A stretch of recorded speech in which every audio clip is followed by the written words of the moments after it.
Hello and happy Monday. Welcome to our Money Monday with Purse Strings. My name is Maggie Nielsen. I am a partner at Purse Strings, and at Purse Strings, we're all about providing financial education for women, some tips, tricks, know how, a little bit of advice. And then when you're ready to put things in transition or transaction, you get a windfall, you're getting divorced, you're planning for college, any of these things, planning for retirement. We have vetted professionals ready, willing, and able to work with you. We call those our Purse Strings approved professionals. And Craig here is one of them. And so we're very excited to have you on today to talk about, taking back your power and critical things you should do before a divorce. But before we dive into all that fun, Craig, could you give us a little intro of who you are and what you do? Sure. Craig Richman. I have a boutique practice called Richman Capital Management. We're located in Boca Raton, Florida. I've actually been in practice over 40 years. I know I don't look that old, or maybe I do. And interesting to note, my path really, in a nutshell, my family owned a jewelry business, and I was in charge of selling charms to women for their charm bracelet. So that was as a teenager, I started working with women and figuring out what they wanted and didn't want right at a young age. Then I was a professional dance entertainer for many years. I had my own dance company and nightclub act, and I worked with models and dancers. And then, I became a divorce analyst. I became a yoga teacher. So my whole path really has been working with women side by side. And I felt nothing better than to operate as their advocate so they can develop financial abundance and happiness. I love it. I love it. Well, I'm excited to have this conversation today. If anyone tuning in has any questions, you could always put them in the chat or reach out to Craig or Purse Strings afterwards. So, before we get into the details, why is it important for women who are contemplating divorce to take back their power? Well, I use that phrase, take back your power, or frankly, to maintain your power, because if you don't have the mindset that this is the biggest transaction of your life and you operate emotionally and not with your head, you're going to get hurt. And most in divorce, a lot of the power comes from being prepared ahead of time. So that's what I'm going to share with you today. And frankly, this is not just for a woman going through contemplating divorce. This is also for women that are happily married. Because you can go, I've seen so many of my clients who have been happily going along for years thinking their husband's taking care of everything until things don't work out, and they don't have a clue where anything is. They can't find anything. Their husband shuts them out. They have no capital, no money. So my job is, even when you're in a happy marriage, it still is prudent to be fiscally prepared for anything that could happen. Yeah, so important. We don't want that deer in the headlights kind of look. So nothing better than being prepared.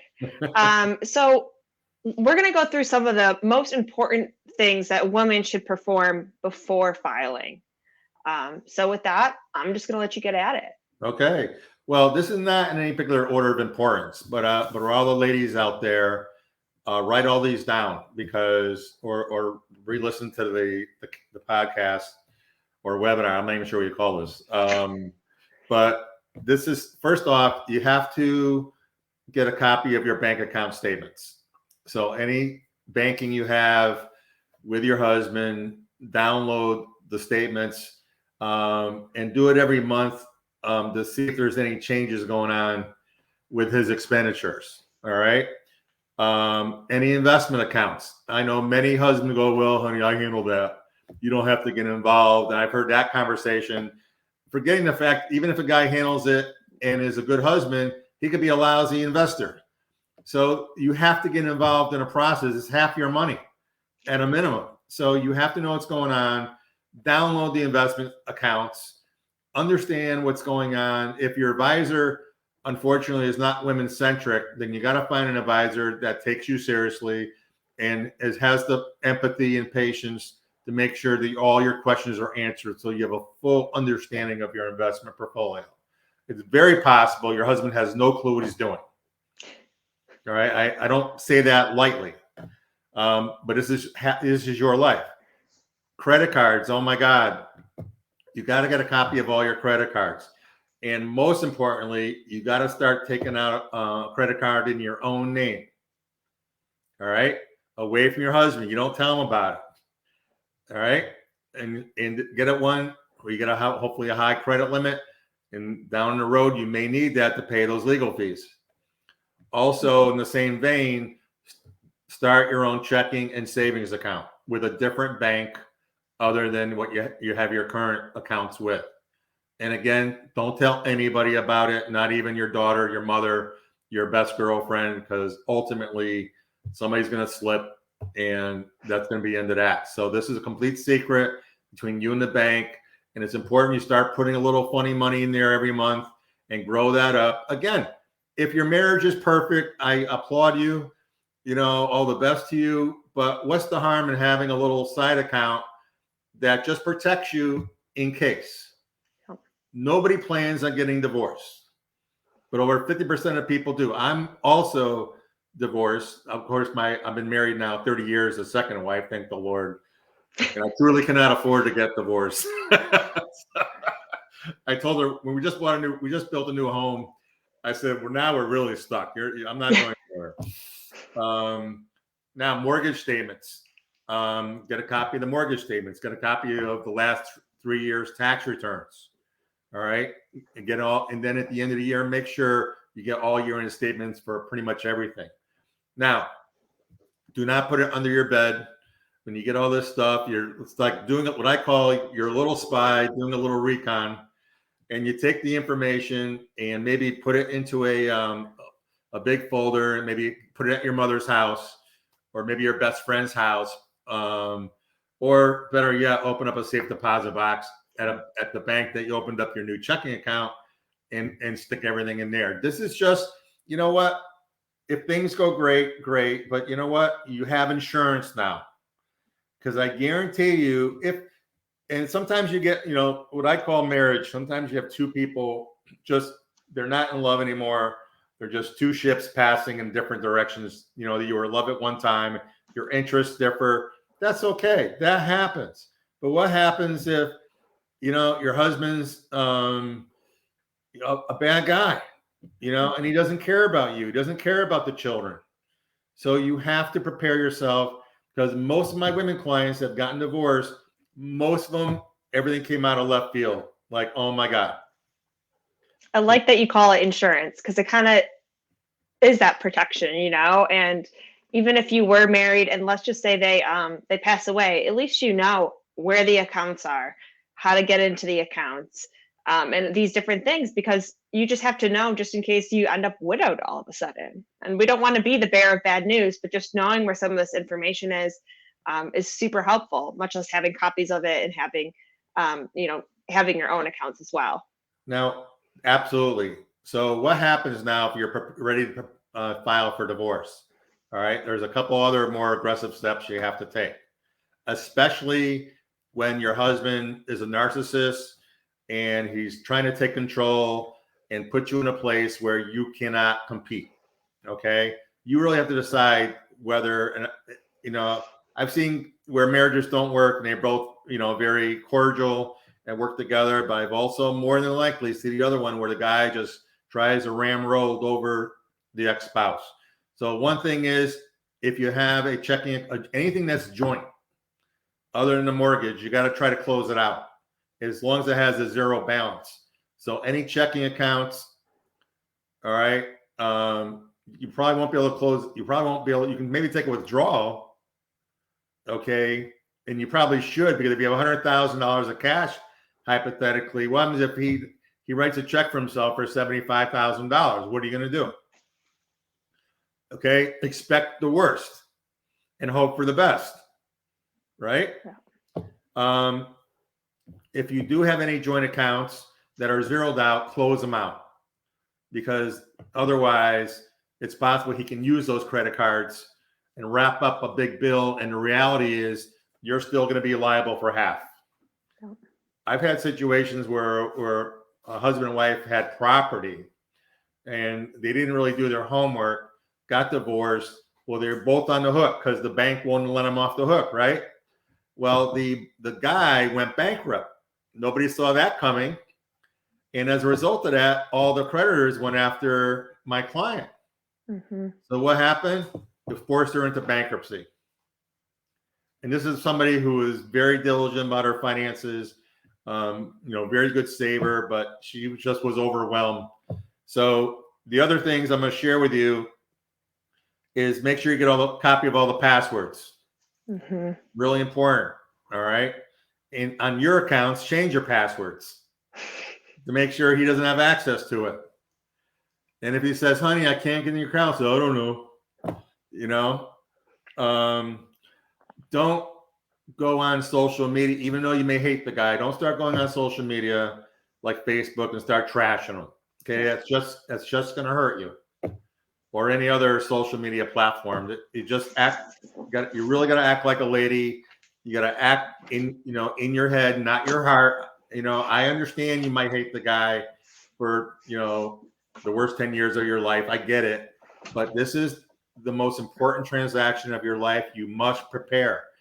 The one thing to remember is once you go through your divorce, whatever happens is it.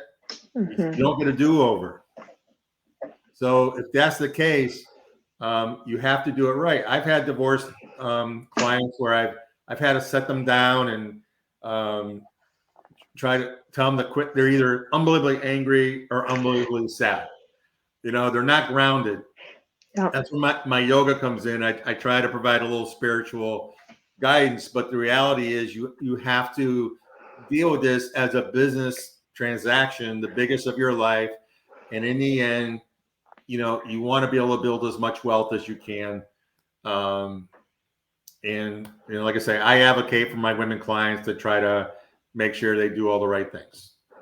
That's why it's so important to have a professional as well. Because I was talking to somebody else the other day who was a divorce professional, and they were going through the divorce, and it's just like they're like, I can't make those decisions because of my emotions and being in the right mind.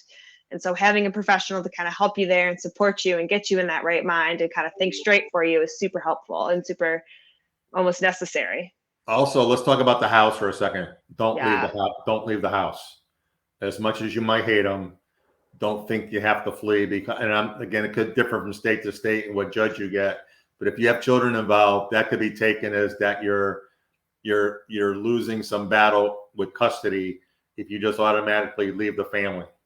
So I prefer you stay in the house if you can. Obviously, if there's a domestic abuse situation, that's an entirely different ballgame. But all else being equal, stay in the house during divorce. You can maybe draw a red line down the middle of the house and say, this is your side, this is my side. Do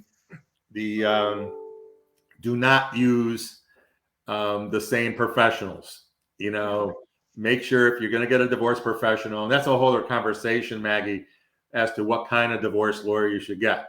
Because depending on the relationship between you and your husband, kind of dictates, one, what kind of divorce you're looking to get.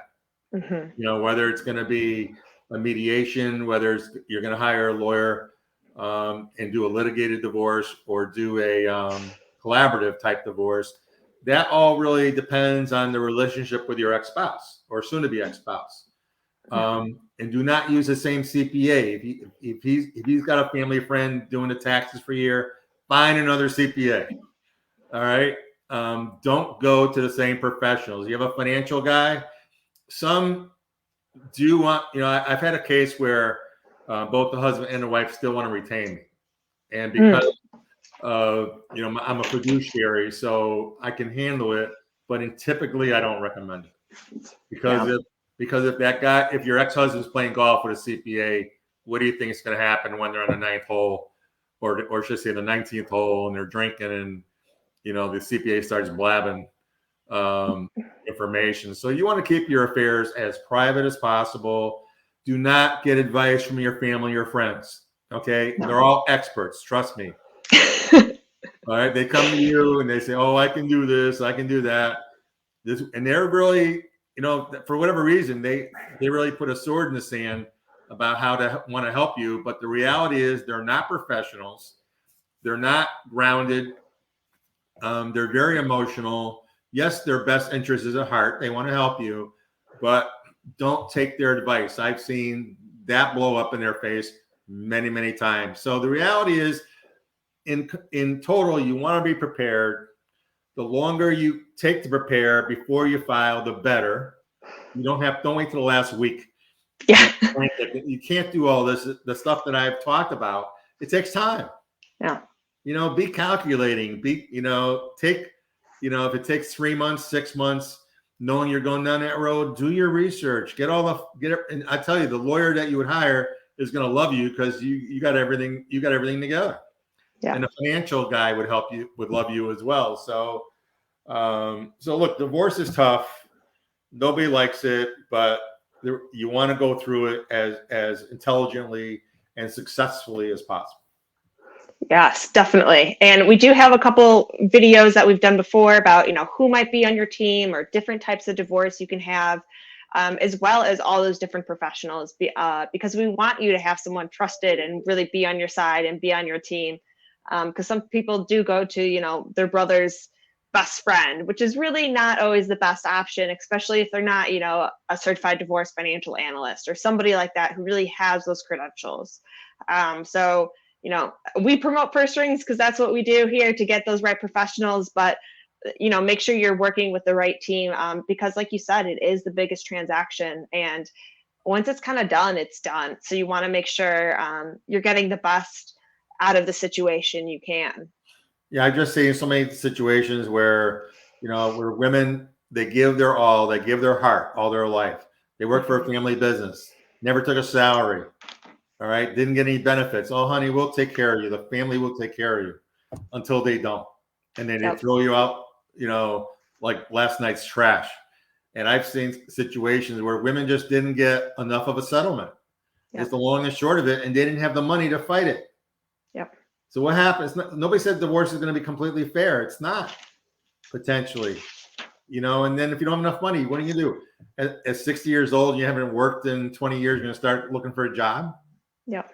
You really got to think everything through. You got to have an advocate on your side, whether it's me or someone who can help you make the best decisions. Stay grounded, do your homework, stay positive. As I like to say, let's use divorce as a catalyst for your next extraordinary life. Oh, I love that. I love that.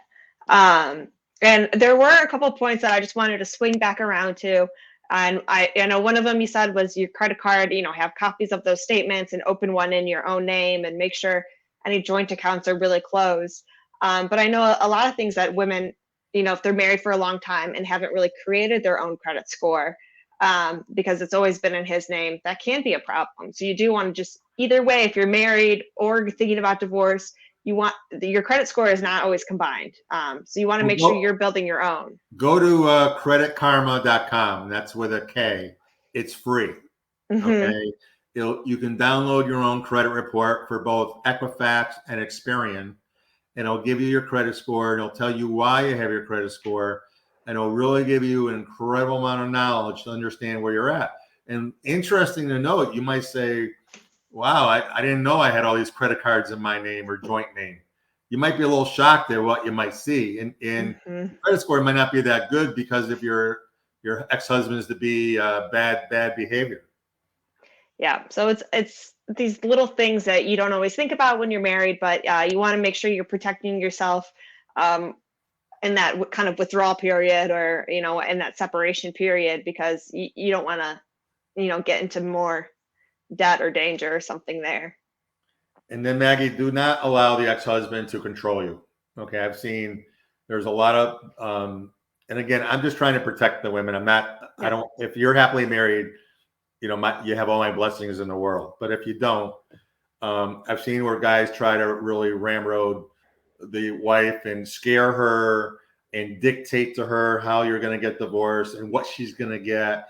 And these guys have absolutely no knowledge about the divorce process. They're just abusing you verbally, Yeah. and do not allow that to happen. It sucks, but it's true. And that's why this conversation is really just taking back your power, and that's having the right resources on your team.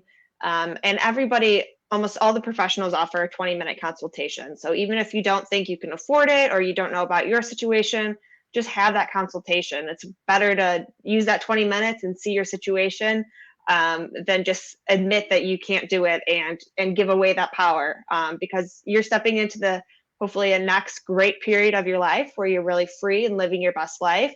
And we want to make sure you're set up for the best situation. Well, I'm gonna give you a great piece of advice for every woman out there. This is what I always envision. So think of a covered bridge, okay? And Maggie, I'll use an example. We'll say Maggie's divorce is the sign on top of the bridge. Well, in a bridge, it's a long, cold bridge. It's dark in there. But once you start taking your first step into that bridge, each step that you take, you're one step closer to the opening, and you're done. Yep. So you have to departmentalize this process. Do not combine it with all your other stuff in your life. Keep it focused of what your tasks are. And as you move through that bridge, I guarantee you're one step closer, because sometimes you say, oh my God, I'm getting nowhere. The lawyers are fighting, everybody's fighting. I just don't see myself getting divorced. Just stay calm, meditate, and slowly take one further step down that. I tell you, eventually you will get through that tunnel and to your next life. Yep. It'll be a much better life, I promise. So thank you, Craig, for providing this great information today. It's a great steps just to take if you're thinking about getting divorced, and if you are starting that process, what to have to be really prepared. Like you said, it's kind of like insurance.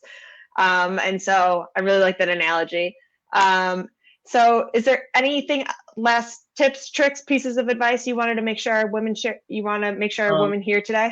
Well, the only thing I want to share, well, I do work with women nationally. So that's the first thing. As long as you're not in Europe, I can work with you.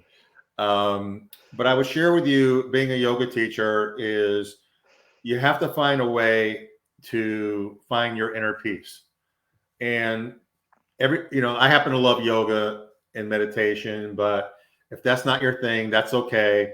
Maybe go for a walk every morning, with your dog, or maybe go we have beautiful beaches here in Florida. Go take a walk on a beach for a sunrise, and just have time to yourself for self-reflection, where things are calm.